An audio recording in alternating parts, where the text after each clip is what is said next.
जय हिंद साथियों। आज की इस क्लास में हम नया चैप्टर पढ़ेंगे जो कि आपका कोशिका है। यदि आप चैनल पर नए हैं तो चैनल को सब्सक्राइब करें, वीडियो को लाइक और शेयर करें, ठीक है। और इस क्लास की जो पीडीएफ रहेगी वह आपको हमारे टेलीग्राम के चैनल पर शेयर कर दी जाएगी। कुछ छात्रों के कमेंट आ रहे हैं इसमें कि सर कुछ पीडीएफ नहीं मिल रही, तो आज मैं आपको स्टार्टिंग से लेकर अभी तक जितनी भी क्लासेस हुई हैं सारी क्लास की एक पीडीएफ बना के मैं शेयर कर दूंगा, तो वहाँ से आप उसे प्राप्त कर सकते हैं, ठीक है। और कंटिन्यू आपकी क्लास रहने वाली है और सिलेबस भी आपका पूरा होगा, ठीक है। चलिए हम क्लास को स्टार्ट करते हैं। चैप्टर का नाम है कोशिका। तो सबसे पहले जानते हैं अपन कि कोशिका का वैज्ञानिक नाम क्या होता है। तो कोशिका का वैज्ञानिक नाम होता है साइटो। क्या पढ़ते हैं आप इसको? साइटो।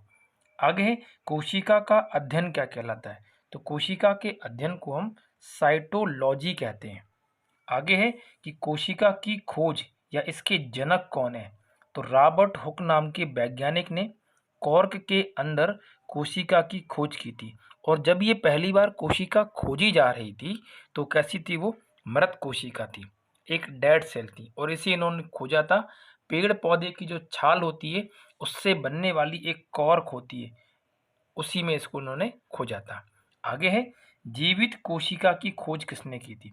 तो नाम याद रखना, एंटोनी वॉन ल्यूवेनहॉक नाम के वैज्ञानिक ने सबसे पहले जीवित कोशिका की खोज की थी। और यह इन्होंने एक तालाब के पानी में एक जीवाणु होता है उसके माध्यम से खोजा था, ठीक है। आगे है कोशिका का सिद्धांत किसने दिया था। तो नाम पढ़ेंगे स्लाइडेन और स्वान। ये डेन है, ये डाल बना ले इसको। तो स्लाइडेन नाम के वैज्ञानिक और एक स्वान नाम के वैज्ञानिक, इन दोनों वैज्ञानिकों ने कोशिका के सिद्धांत को प्रतिपादित किया था। आगे इसमें कुछ नोट लिखें कि कोशिका जीवन की संरचनात्मक व कार्यात्मक इकाई होती है।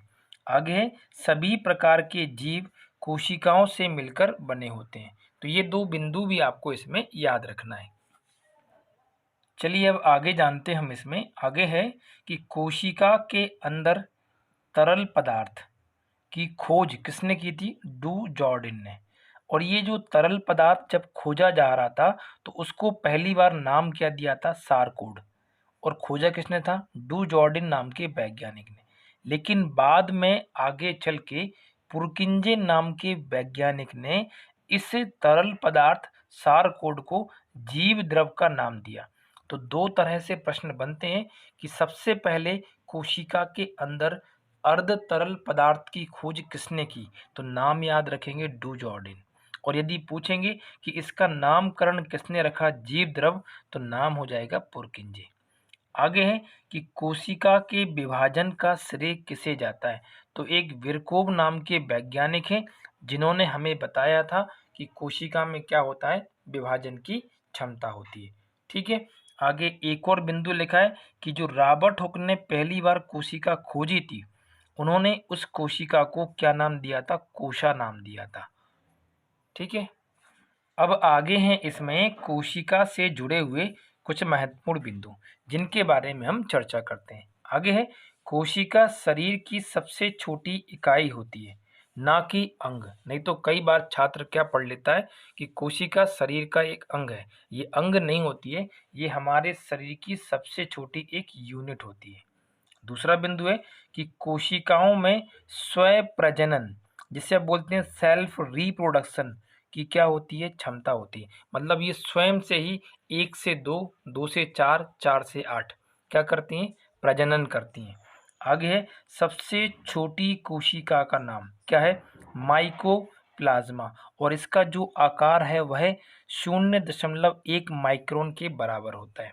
और इसी में आगे है कि सबसे बड़ी कोशिका, तो ये होता है शुतुरमुर्ग का अंडा, जो कि लगभग 170 मिलीमीटर का बड़ा होता है। और इसी को आप कह सकते हैं लगभग 17 सेंटीमीटर के बराबर। आगे है कि मानव के शरीर की सबसे छोटी कोशिका, तो नाम हो जाएगा मनुष्यों का स्पर्म, जिसे आप कहते हैं शुक्राणु। ये नर जो जनन होते हैं उनमें पाया जाता है। आगे है मानव शरीर की सबसे बड़ी इकाई, तो ये होता है अंडाणु, जो कि मादा जनन अंग में पाए जाते हैं। आगे है मानव के शरीर की सबसे लंबी कोशिका, तो वह कौन सी होती है? तंत्रिका कोशिका, या इसी को बोलते हैं अपन न्यूरॉन कोशिका। आगे है कि कोशिका कोशिकांगों के कारण ही क्या रहती है? जीवित रहती है। तो कोशिका के अंदर अलग अलग प्रकार के कोशिका के अंग होते हैं, जिन्हें हम क्या कहते हैं? कोशिकांग कहते हैं। और इन्हीं की वजह से कोशिका क्या होती है? जीवित रहती है। ठीक है, अब आगे इसमें बढ़ते हैं हम। तो आगे इसमें लिखा हुआ है कि कोशिका की संरचना। तो जब हम कोशिका की संरचना की बात करते हैं तो कोशिका का निर्माण विभिन्न प्रकार के कोशिका अंगों से मिलकर होता है, जैसे लाइसोसोम हो गया, माइटोकॉन्ड्रिया हो गई, राइबोसोम हो गया। ऐसे बहुत सारे क्या होते हैं? कोशिका के अंग होते हैं। यदि वो सब कोशिका अंग मिल जाते हैं तो उसी से क्या होती है? कोशिका की संरचना निर्मित होती है। आगे है कि प्रत्येक कोशिकांग का अपना एक विशिष्ट काम होता है। जैसे लाइसोसोम क्या करता है? आत्महत्या की थैली कहलाता है। राइबोसोम को हम प्रोटीन की फैक्ट्री कहते हैं। माइटोकॉन्ड्रिया को ऊर्जा गृह कहते हैं। तो हर एक कोशिका के अंग का अपना अपना अलग अलग काम है, जिसे अपन क्या बोल रहे हैं? विशिष्ट कार्य। आगे है जितने भी कोशिका के अंग होते हैं, सभी कोशिकांगों का जो नियंत्रण होता है वो किसके पास रहता है? केंद्रक के पास। कहने का मतलब है कि केंद्रक इन सभी कोशिका अंगों को नियंत्रित करता है। आगे है कोशिका अंगों की वजह से ही कोशिका क्या होती है? जीवित होती है। इस बारे में हमने पीछे पढ़ लिया है। ठीक है, आगे है कि हमारी अध्ययन की सरलता के लिए हम इस कोशिका की संरचना को 3 भागों में बांट देते हैं, जिससे हमें पढ़ने में क्या हो जाए? सहायता हो जाए।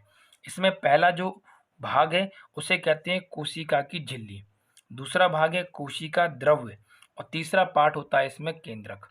इसे आप सेल मेम्ब्रेन पढ़ते हैं, इसे आप साइटोप्लाज्म कहते हैं, और लास्ट वाले का नाम होता है न्यूक्लियस। आगे इसी में एक नोट लिखा हुआ है। नोट में कहा गया है कि जो कोशिका का द्रव्य होता है और कोशिका का जो केंद्रक होता है, ये दोनों आपस में मिलकर एक नया कोशिका अंग, जिसका नाम होता है जीव द्रव्य, जिसे आप इंग्लिश में प्रोटोप्लाज्म कहते हैं, का निर्माण करते हैं। वेरी मोस्ट आईएमपी पॉइंट है, इसे आप याद रखेंगे कि कोशिका द्रव और केंद्रक मिलकर क्या बनाते हैं। तो नाम याद रखेंगे जीव द्रव। ठीक है, अब आगे है इसमें कोशिका झिल्ली, जो कि हमारी इस कोशिका की संरचना का पहला भाग है, जिसे आप सेल मेम्ब्रेन कहते हैं। तो होती क्या है ये? तो जितनी भी कोशिकाएं होती हैं उनके चारों ओर की पाए जाने वाली जो पतली परत होती है, जो कि उनके बाहर तरफ होती है, उसी को अपन क्या कहते हैं? कोशिका झिल्ली कहते हैं। और कोशिका झिल्ली को ही हम क्या कहते हैं? प्लाज्मा झिल्ली के नाम से जानते हैं, और इसी को अपन प्लाज्मा मेम्ब्रेन के नाम से जानते हैं, और इसी को हम कोशिका कला भी कहते हैं। तो कहने का मतलब है कि जो कोशिका झिल्ली है, इसके ये 3 अन्य नाम होते हैं, और तीनों नाम आपको इसमें याद रखना है। आगे है यह झिल्ली सजीव होती है, मतलब इसमें जान होती है, जो कि जंतु कोशिका और पादप कोशिका दोनों में क्या होती है? उपस्थित। तो जंतु कोशिका में कोशिका झिल्ली उपस्थित होती है, साथ ही साथ पादप कोशिका में भी क्या होती है? उपस्थित होती है। आगे है इसका मुख्य काम क्या होता है झिल्ली का? तो ये जो झिल्ली होती है, यह कोशिका को अपने निश्चित आकार में बनाए रखने में मदद करती है, जिससे कोशिका का आकार निश्चित रूप से बना रहे और उसको मुख्य रूप से यांत्रिक सहारा भी प्रदान करती है, मैकेनिकल सपोर्ट। तो ये 2 इनके मुख्य काम होते हैं। ठीक है, आगे है इसी में कि ये जो झिल्ली होती है कोशिका की, वह कैसी होती है? अर्धपारगम होती है। अर्धपारगम का मतलब होता है कि ऐसी बीच में एक दीवार जिसमें से ये बाहर से पदार्थ अंदर की तरफ चले जाएं और अंदर वाले पदार्थ बाहर की तरफ आ जाएं, उसको अपन बोलते हैं अर्धपारगम। जैसे हमारे घरों में खिड़कियां होती हैं, तो खिड़की में से कुछ चीज़ हम बाहर की तरफ निकाल देते हैं और बाहर से कुछ चीज़ अंदर की तरफ आ जाती है, तो उसी को बोलते हैं अपन अर्धपारगम। तो कोशिका की झिल्ली कैसी होती है? अर्धपारगम होती है। और इस झिल्ली को हम चयनात्मक झिल्ली या चयनात्मक पारगम झिल्ली भी कहते हैं। तो ये एक और नाम इसका है, जो कि आपको इसमें याद रखना है।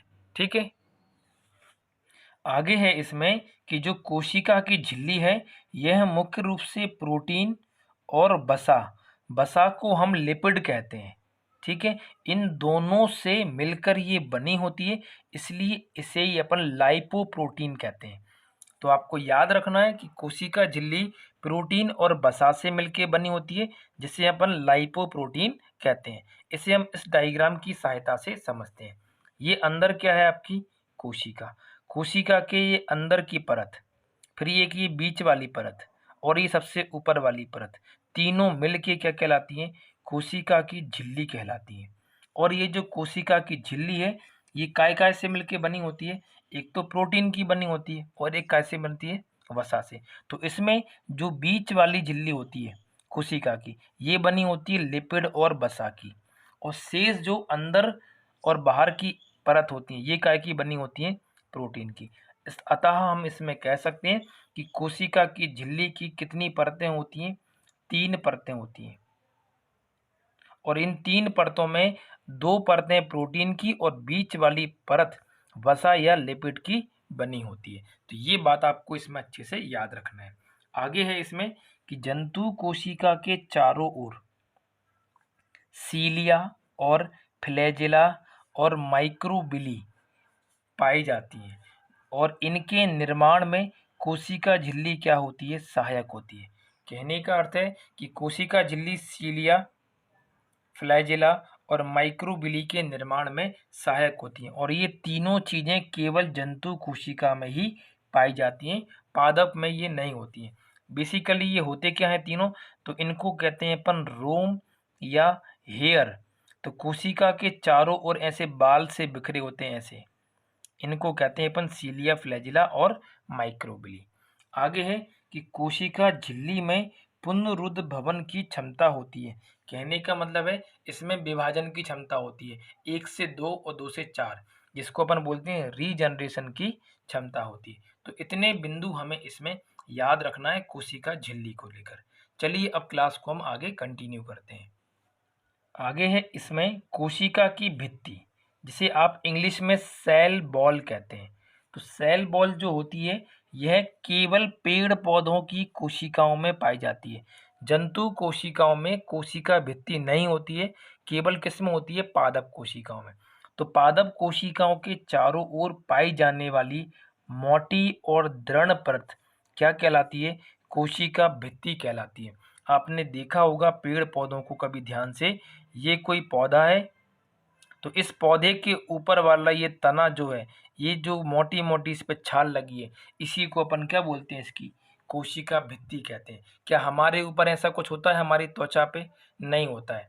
पेड़ पौधों के चारों ओर पाए जाने वाला जो मोटा आवरण होता है वही उसकी कोशिका भित्ति कहलाती है। कोशिका भित्ति को हम दोहरी झिल्ली के नाम से भी जानते हैं, मतलब डबल मेम्ब्रेन। ठीक है, आगे है यह पादप कोशिकाओं को एक निश्चित रूप प्रदान करती है। तो आपको इसमें याद रखना है कि पेड़ पौधों की कोशिकाओं को आकार कौन प्रदान करता है, तो आंसर याद रखेंगे कोशिका की भित्ति। और जंतु कोशिकाओं को आकार कौन प्रदान करता है, तो आंसर याद रखेंगे कोशिका की झिल्ली। दोनों में अंतर है। ठीक है, आगे है कि कोशिका की जो भित्ति होती है वह पादपों में क्या होती है, उपस्थित, पेड़ पौधों में। लेकिन जंतु की कोशिकाओं में क्या होती है, ये अनुपस्थित होती है, मतलब इनमें ये नहीं होती है। ठीक है, आगे है इसमें कि यह भित्ति पारगम्य होती है। पारगम्य का मतलब होता है कि इसमें से आर पार चीजें चली जाती हैं। जैसे यदि हम एक ऐसा घर बनाएं जिसमें दिवाली नहीं है, पूरा चारों तरफ बाउंड्री बाउंड्री है, तो जो घर बना है उसमें से आसानी से आर पार चीजें हो सकती हैं, तो उसी को अपन क्या बोलते हैं, पारगम्य। ठीक है, बीच में कोई बैरियर नहीं होता है। तो कोशिका की भित्ति कैसी होती है, पारगम्य होती है। साथ में ये भित्ति कैसी होती है, निर्जीव होती है, और कैसी होती है, मृत अवस्था में होती है, सूखी हुई रहती है। ठीक है, यह कोशिका झिल्ली और कोशिका को सूखने से बचाती है, क्योंकि ये हो गई हमारी कोशिका।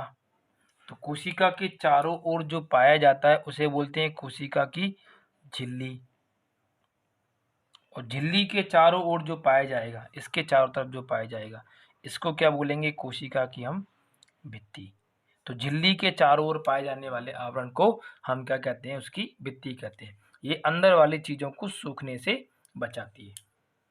आगे है कि जो कोशिका की भित्ति है मुख्य रूप से किन किन चीज़ों में अलग अलग तरीके से बनी होती है। तो जो कवक होते हैं उनमें ये काइटिन और ग्लूकोसीमेन की बनी होती है। जीवाणुओं की कोशिका भित्ति पेप्टिनोग्लाइकोन की बनी होती है और शैवालों में यह कैल्शियम कार्बोनेट या फिर ग्लाइकोप्रोटीन या फिर पॉलीसैकेराइड की बनी होती है। जबकि हम इसमें बात करें पेड़ पौधों में, तो पेड़ पौधों में ये झिल्ली बनी होती है किसकी, सेल्यूलोज की। इसको हम आगे देख लेते हैं, ठीक है। इसी में आगे दिया है कि पेड़ पौधों में कोशिका भित्ति काय की बनी होती है, सेल्यूलोज की। तो यहाँ तक बात आपको इसमें याद रखना है। अब आगे हम इसमें जानते हैं कि कोशिका द्रव क्या होता है, जिसे हम क्या बोलते हैं, साइटोप्लाज्म के नाम से जानते हैं। तो इसको आप इस तरह से समझ सकते हैं कि ये पूरी की पूरी क्या है, हमारी एक कोशिका है। कोशिका के बीचों बीच में क्या पाया जाता है, कोशिका का केंद्रक, ठीक है। तो इस केंद्रक के बाहर वाले हिस्से में और इस झिल्ली के या इस भित्ति के अंदर वाले हिस्से को हम क्या कहते हैं, कोशिका द्रव कहते हैं। फिर से समझिए आप, ये पूरी की पूरी क्या है, हमारी कोशिका है। कोशिका के बीचों बीच के भाग को कोशिका का केंद्रक कहते हैं और जो ऊपर से ये नीली वाली लाइन बनी है पूरी, ये इसको बोलेंगे कोशिका की झिल्ली। इसके ऊपर का आवरण जो काले रंग से लिखा है वो क्या हो जाए, कोशिका की भित्ति। जो ये बने हैं छोटे छोटे ऐसे डॉट, जो मैं थोड़ा इनको डार्क कर दे रहा हूँ, इनको अपन कहते हैं कोशिका के अंग। और इसमें जो डैश डैश करके मैंने लिखा है यही हमारा क्या कहलाता है, कोशिका द्रव कहलाता है। परिभाषा क्या बनती है इसकी कि केंद्रक के चारों ओर का और इस कोशिका की भित्ति के अंदर का, ये लिखा हुआ है कि चारों ओर का और भित्ति के अंदर का भाग क्या कहलाता है, कोशिका का द्रव कहलाता है, ठीक है। यह जो कोशिका का द्रव होता है यह मुख्य रूप से जीव द्रव का ही भाग होता है, क्योंकि जीव द्रव मिलके बना होता है केंद्रक से और कोशिका के द्रव से। आगे है, इसमें अनेक अकार्बनिक पदार्थ जैसे खनिज, लवण और जल और अनेक प्रकार के कार्बनिक पदार्थ जिसमें ग्लूकोज, प्रोटीन और वसा क्या होते हैं, उपस्थित होते हैं। और जितने भी ये पदार्थ उपस्थित हैं, कार्बनिक और अकार्बनिक, सभी पदार्थ कैसे होते हैं, अपने आप में निर्जीव होते हैं। आगे है, कोशिका का द्रव एक बहुत ही गाढ़ा और पारभासी, पारभासी का मतलब होता है कि जिसमें से आर पार देखें कुछ चीज़ें आपको दिखाई दें और कुछ आपको दिखाई ना दें, उसी को अपन बोलते हैं अर्ध पारदर्शी। और चिपचिपा पदार्थ होता है, अर्थात कोशिका का जो द्रव है वह कैसा है, गाढ़ा है, और उसका जो गुण है वह कैसा होता है, पारभासी या फिर अर्ध पारदर्शी, और साथ में कैसा होता है, चिपचिपा होता है, ठीक है। आगे है, कोशिका के द्रव में अनेक संरचनाएं होती हैं जो कि कोशिका को जटिल बनाती हैं और इन संरचनाओं को बोलते हैं कोशिका का अंग। यहाँ से शुरू हो गया आपका कोशिका का मेन पार्ट, इन्हीं को अपन बोलते हैं ऑर्गेनेल, ठीक है। आगे इसमें एक नोट है जिसमें कहा गया है कि जो प्रोकैरियोटिक कोशिकाएं होती हैं, प्रोकैरियोटिक कोशिकाओं को हिंदी में असीम केंद्रीय कोशिका कहते हैं। तो प्रोकैरियोटिक कोशिकाओं में जो कोशिकाओं के अंग होते हैं वह झिल्ली युक्त नहीं होते हैं, जबकि जो यूकैरियोटिक कोशिकाएं होती हैं जिन्हें हम ससीम केंद्रीय कोशिकाएं भी कहते हैं, में जो कोशिकांग होते हैं वह झिल्ली युक्त होते हैं। मतलब उनके कोशिकांग के चारों तरफ झिल्लियां पाई जाती हैं यूकैरियोटिक में, लेकिन प्रोकैरियोटिक कोशिकाओं के कोशिकांग में झिल्लियां नहीं पाई जाती हैं। तो ये दोनों बातें भी आपको इसमें याद रखना है। अब आगे हैं इसमें कोशिका के महत्वपूर्ण कोशिकांग, जिसे हम इम्पोर्टेंट ऑर्गेनेल कहेंगे। तो इसमें सबसे पहला कोशिकांग हम पढ़ेंगे माइटोकॉन्ड्रिया। उसके बाद जितने भी नाम लिखे हैं इन सभी कोशिका अंगों को हम एक एक करके इनके अंदर की जो विस्तृत जानकारी है उनको पढ़ेंगे, जैसे गोल्जी बॉडी, तारककाय, अंतः प्रद्रव्य जालिका, राइबोसोम, लाइसोसोम, रसधानियाँ, लवक, जीवद्रव, केंद्रक, ट्यूब्यूल्स, सीलिया एवं फ्लैजेला और गुणसूत्र। तो ये सभी के सभी कोशिका के अंग हम एक एक करके इनमें पढ़ेंगे। तो सबसे पहले हम जानते हैं माइटोकॉन्ड्रिया के बारे में। जब भी माइटोकॉन्ड्रिया की बात की जाती है तो उसकी खोज का श्रेय सामान्यतः अल्टमैन को जाता है, लेकिन सबसे पहली बार कोशिका के अंदर माइटोकॉन्ड्रिया की खोज का श्रेय सबसे पहले कोलिकर नाम के वैज्ञानिक को जाता है, लेकिन हम पढ़ते क्या हैं, अल्टमैन। तो आप याद रखेंगे कि अल्बर्ट वॉन कोलिकर ने सबसे पहले माइटोकॉन्ड्रिया की खोज की थी, लेकिन उसका जब श्रेय बोलेंगे कि खोजकर्ता का श्रेय किसे जाता है, तो आंसर हो जाएगा अल्टमैन। आगे है कि जो अल्टमैन थे, इन्होंने शुरू में इस माइटोकॉन्ड्रिया को क्या नाम दिया था, बायोब्लास्ट। लेकिन बाद में आगे चल के बेंडा नाम के एक वैज्ञानिक आए, जिन्होंने इस बायोब्लास्ट को क्या नाम दे दिया, माइटोकॉन्ड्रिया नाम दिया। तो 3 वैज्ञानिकों के नाम का यहाँ पे क्या श्रेय दिया गया है, 3 अलग अलग वैज्ञानिकों। सबसे पहले खोज तो नाम रहेगा कॉलिकर, खोजकर्ता का श्रेय अल्टमैन, माइटोकॉन्ड्रिया नाम किसने दिया, बेंडा नाम के वैज्ञानिक ने। ठीक है, आगे है कि जो माइटोकॉन्ड्रिया होती है, इसका जो आकार होता है और इसकी जो आकृति होती है, वह हमेशा कैसा होता है, परिवर्तनशील होता है। मतलब ये फिक्स नहीं रहती है, अपने आकार को बार बार परिवर्तित करती रहती है। तो यह एक ऐसा कोशिका का अंग है जिसका आकार और आकृति परिवर्तनशील होती रहती है। हिंदी में माइटोकॉन्ड्रिया को सूत्रकणिका के नाम से जाना जाता है।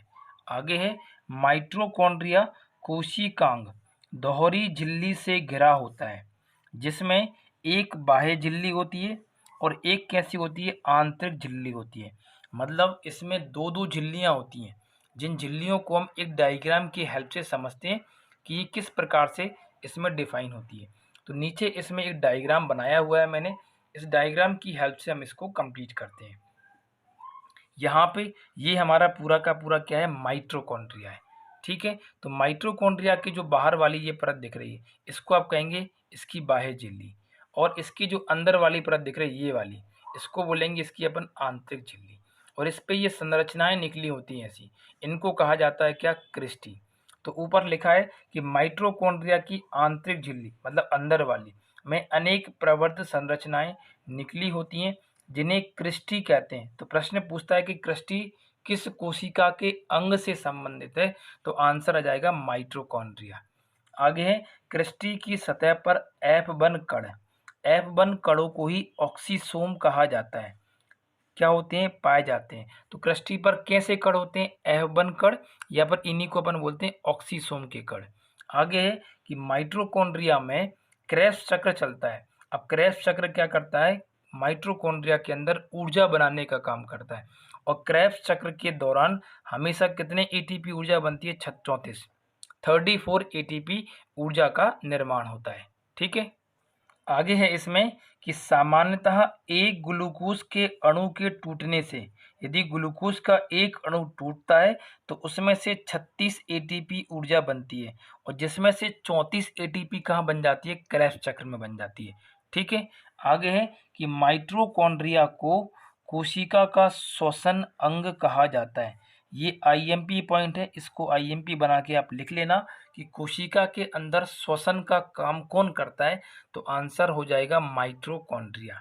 आगे है इसमें कि कोशिका के केंद्रक के गुणसूत्र में क्या होता है, डीएनए होता है। सबसे पहले आएगी आपकी कोशिका, कोशिका के बीचों बीच में क्या होता है, केंद्रक, केंद्रक के अंदर क्या होते हैं, गुणसूत्र, गुणसूत्र में भी क्या होता है, डीएनए। तो हम ऐसा कह सकते हैं कि डीएनए में या माइटोकॉन्ड्रिया में डीएनए क्या होता है, उपस्थित होता है। आगे है कि इसे ऊर्जा ग्रह, पावर हाउस या बिजली का घर कहा जाता है। तो ये बिंदु सबको पता होता है, इसलिए मैंने इसको सबसे लास्ट में लिखा है कि पावर हाउस ऑफ सेल किसे कहा जाता है, तो आंसर हो जाएगा माइटोकॉन्ड्रिया। अब आगे हम इसमें आज की क्लास से संबंधित महत्वपूर्ण प्रश्नों को हल करते हैं। तो सबसे पहला प्रश्न है आज की क्लास का कि नई कोशिकाओं का निर्माण पूर्ववर्ती कोशिकाओं से होता है, यह कथन किसने कहा था, तो यह हमें बताया था विर्चोव नाम के वैज्ञानिक ने, कि पुरानी कोशिकाओं से ही नई कोशिकाओं का निर्माण होता है, अर्थात कोशिका का विभाजन किसने बताया था, तो ये पूछना चाह रहा है, तो आंसर हो जाएगा विर्चोव। अगला प्रश्न होगा कि माइटोकॉन्ड्रिया का अवलोकन सर्वप्रथम किसने किया था। तो अभी थोड़ी देर पहले मैंने आपको बताया था कि माइटोकॉन्ड्रिया का अवलोकन सबसे पहले कोलिकर नाम के वैज्ञानिक ने किया था और अल्टमैन ने इसके खोजकर्ता का श्रेय जा और अल्टमैन को इसकी खोजकर्ता का श्रेय जाता है। ठीक है, आगे प्रश्न है इसमें कि निम्नलिखित में से कौन कोशिका का ऊर्जा ग्रह कहलाता है। तो माइटोकॉन्ड्रिया को हम कोशिका का पावर हाउस या फिर उसका ऊर्जा ग्रह कहते हैं। ठीक है, आगे प्रश्न है इसमें कि प्लाज्मा की जो झिल्ली होती है उसकी मोटाई कितनी होती है। तो प्लाज्मा झिल्ली की मोटाई 50 से 70 एंगस्ट्रॉम होती है और एक एंगस्ट्रॉम जो होता है वह बराबर होता है 10⁻⁻10 मीटर के बराबर। तो ये वैल्यू भी आपको इसमें याद रखना है कि 10⁻⁻10 मीटर बराबर होता है एक एंगस्ट्रॉम। तो ये वाली वैल्यू क्या होगी, इसका सही उत्तर होगी। अगला प्रश्न है इसमें कि कोशिका भित्ति वाला सबसे छोटा सजीव जीव है ईस्ट, शैवाल, साइनोबैक्टीरिया या फिर जीवाणु। तो जीवाणु सबसे छोटा सजीव जीव है जिसमें कोशिका भित्ति पाई जाती है। तो यही इसका क्या होगा, सही उत्तर होगा। अगला प्रश्न है कि सेल्यूलोज बना होता है ढीली कोशिकाओं का, पॉलीकोट का, टेरिकोट का या फिर ग्लूकोज का। तो जो ग्लूकोज होता है उसी से मिलके क्या बना होता है, हमारा सेल्यूलोज बना होता है। यह एक प्रकार का पॉलीसैकेराइड कार्बोहाइड्रेट होता है। कौन, सेल्यूलोज, जो कि पेड़ पौधों की छालों में पाया जाता है। ठीक है, अगला प्रश्न है कि नीचे दिए गए जंतु कोशिका के आरेख में ए बी सी डी और डी के भागों का सही नामांकन करें। तो ए, ये कोशिका के बाहर पाई जा रही और ये कोशिका कैसी है, जंतु। तो ए का मतलब हो जाएगा कोशिका की झिल्ली। सभी में इसमें ये भित्ति लगाए तो ये वाला गलत हो जाएगा, ये भित्ति वाला क्या हो जाएगा, गलत। तो ए का मतलब है कोशिका झिल्ली, ए का मतलब क्या है, कोशिका झिल्ली। बी, जो ये गोल गोल ये बने होते हैं इनको अपन बोलते हैं क्या, कोशिका की जो रिक्तियाँ होती हैं जिन्हें अपन कहते हैं वॉक्यूल्स। तो ये लिखा है वॉक्यूल्स, अभी मैंने ये पढ़ाया नहीं है, आगे डायग्राम में हम इसको समझेंगे आगे। तो ये जो गोल गोल ऐसी आकृतियाँ बनी हैं इनको बोलते हैं कोशिका की रिक्तिकाएँ। आगे ये वाला तो गलत ही हो गया। आगे जो ऑप्शन नंबर सी पे बना है, सी मतलब क्या है, कोशिका का केंद्रक, ये लिखा है। और बाद में जो बीच में गोल गोल डैश डैश बना है ये कोशिका का क्या होता है, द्रव होता है। तो ऑप्शन नंबर डी इस डायग्राम का क्या हो जाएगा, हमारा सही उत्तर हो जाएगा।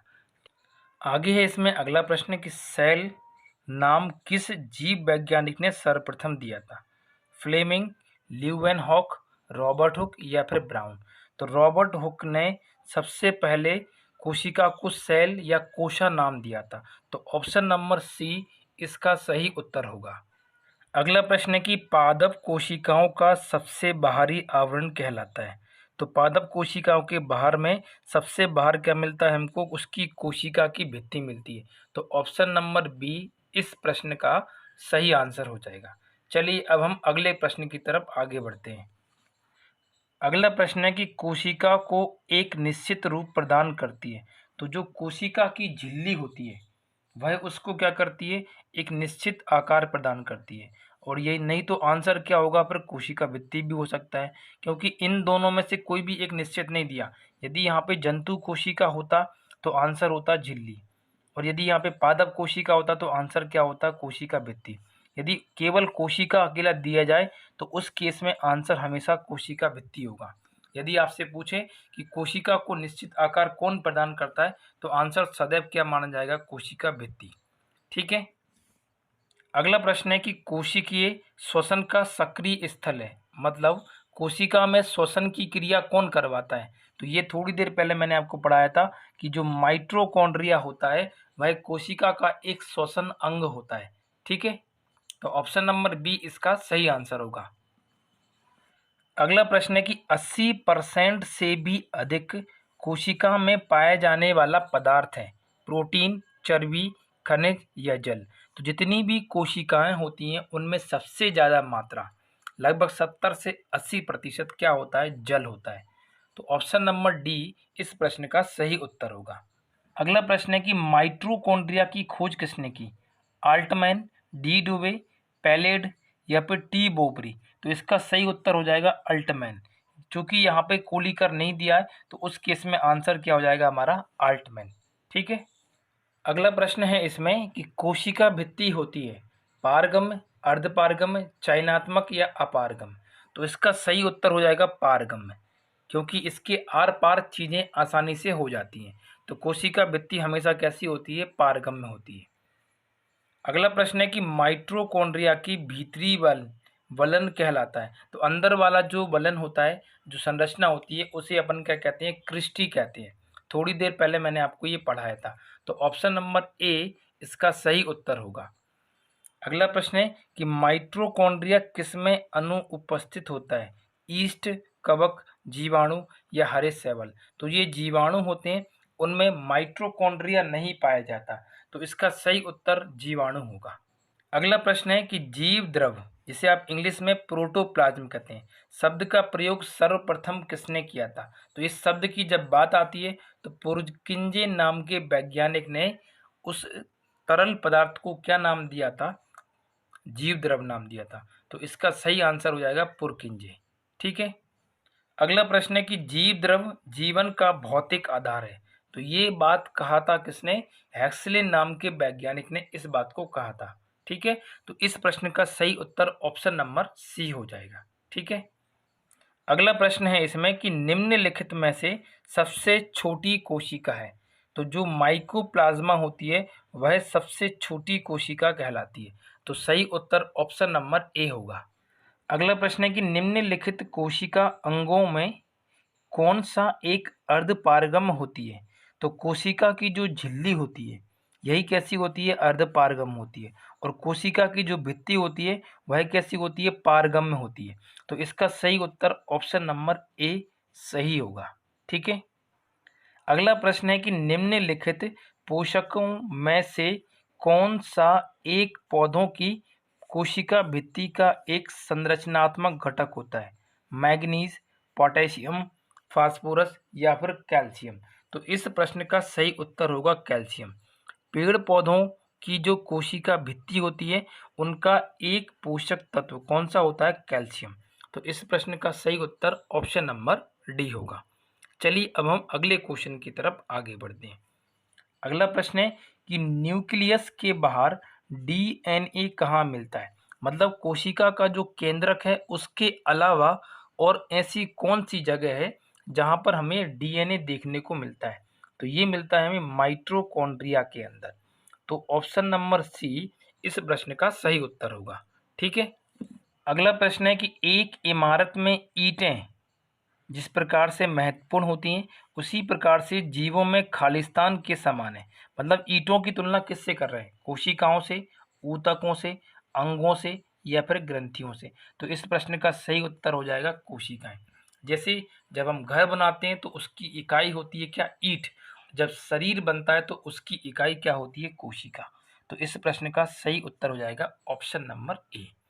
तो इस क्लास में हमने कोशिका के कुछ बिंदुओं को जाना और उससे संबंधित आज हमने इसमें कुछ प्रश्न सॉल्व किए। ठीक है। इस क्लास की जो पीडीएफ रहेगी वह एकदम आपको निःशुल्क हमारे टेलीग्राम के चैनल पर शेयर कर दी जाएगी, वहाँ से आप इसको प्राप्त कर सकते हैं। ठीक है। तो आज की क्लास के लिए इतना ही। मिलते हैं हम अगली क्लास में। तब तक के लिए नमस्कार, धन्यवाद।